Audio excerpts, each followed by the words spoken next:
So today's topic is growth without a finish line versus growth with a timeline.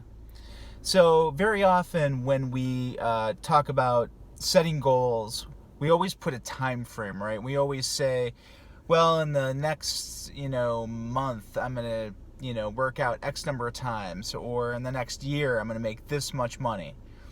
So what we're going to be doing throughout this Leadershift, which is John C. Maxwell's term for leadership and growth, we're gonna scrap that. We're gonna take out the goals portion. We're gonna take out the set finish line, and we're gonna say, you know what? We are gonna grow, whatever that means, in the areas that we talked about yesterday, plus the couple of areas that pertain to your life.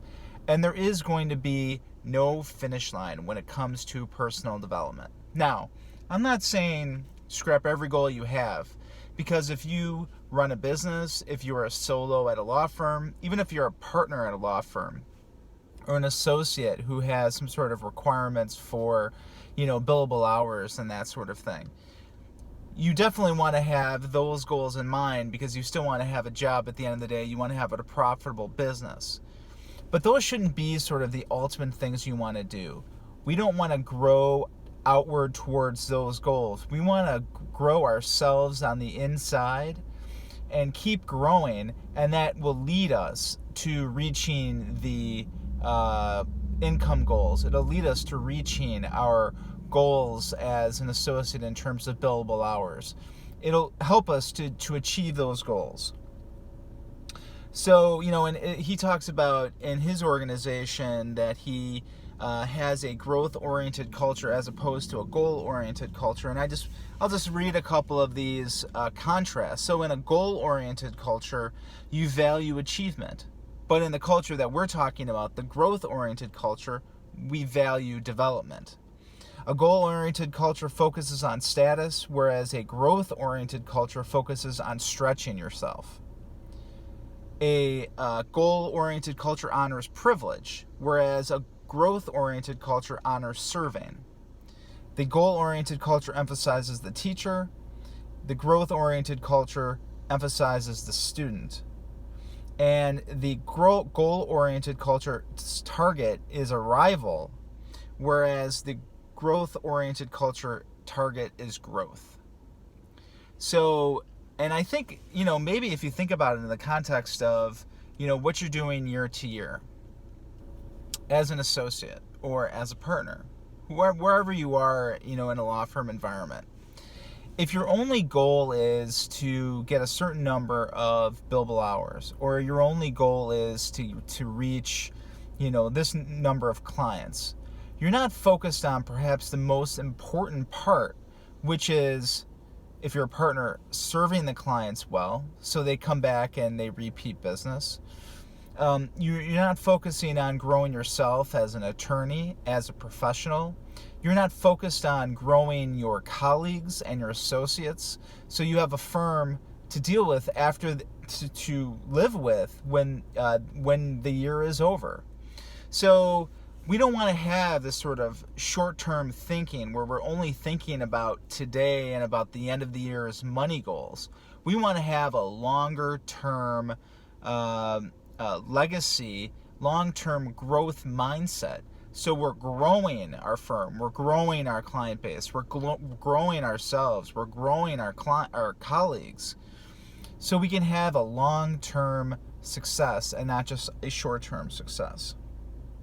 So he talks about, John C. Maxwell talks about his, book career and how, it started small, a book of about 100 pages, and then it's grown where he's written multiple books in multiple, multiple ways. And at first he wasn't focused on having this huge book career. He just wanted to be able to get his message out and to reach an audience. He wasn't worried about how many books he was going to sell and that sort of thing. But now he's grown that, with having that mindset, he's grown to having, this huge, I don't know if he's got a book deal or whatever he's got, but he's writing writing books all the time. He's got this great speaking career. And we want to think about how can we do the same thing as attorneys, starting small. Wherever you are, start off growing yourself as an attorney. Become the best attorney you can be. Become the best colleague you can be within your firm or organization. Do the best job of serving your clients that you possibly can. That's all going, and then, no matter what happens in the moment, you feel like if you're adding value to one person, you're adding value to yourself, you're adding value to a colleague or to a client, all of that is going to culminate into you having a great, wonderful, fantastic, successful career. And so going back to sort of the goals point of view and not having a finish line and just thinking of it as growth with a timeline. So I'm, in addition to reading this book, I'm doing this men's group, I guess you'd call it, that it's essentially some video tutorials and they call it a brotherhood, but a group sort of thing. And it's interesting that the founder of the group and the person who's doing all these videos, part of what I'm doing right now is sort of like a self-assessment sort of thing.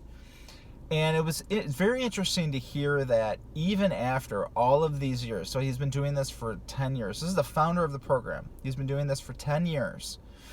And yet he still is having some of the same problems that I'm having. Some problem with his kid, or problem with his spouse, or this or that, and he's around my age, so it's kind of an interesting way of thinking about it. And in one respect, I kind of thought to myself, well, what am I doing in this program? Is if after 10 years, he's still having the same sort of problems that I'm having. But sort of thinking about it from this growth mindset that John C. Maxwell talks about, and he even talks about it in this program. It's not about having one goal and you're done. It's not about reaching some sort of destination, because some things you can't control, and some things there is not a destination for. So if you think about it as a a growth way, because this guy that I'm talking about with this men's program, he started off in a very sort of dark place and has grown tremendously in terms of his body, his relationships, and all of this businesses. And no, his life isn't perfect, and nobody's life is perfect. But if we think about sort of making progress in these areas that we're talking about, instead of thinking about, well, I'm trying to reach this destination, it's going to be a lot easier to continue on and not to stop.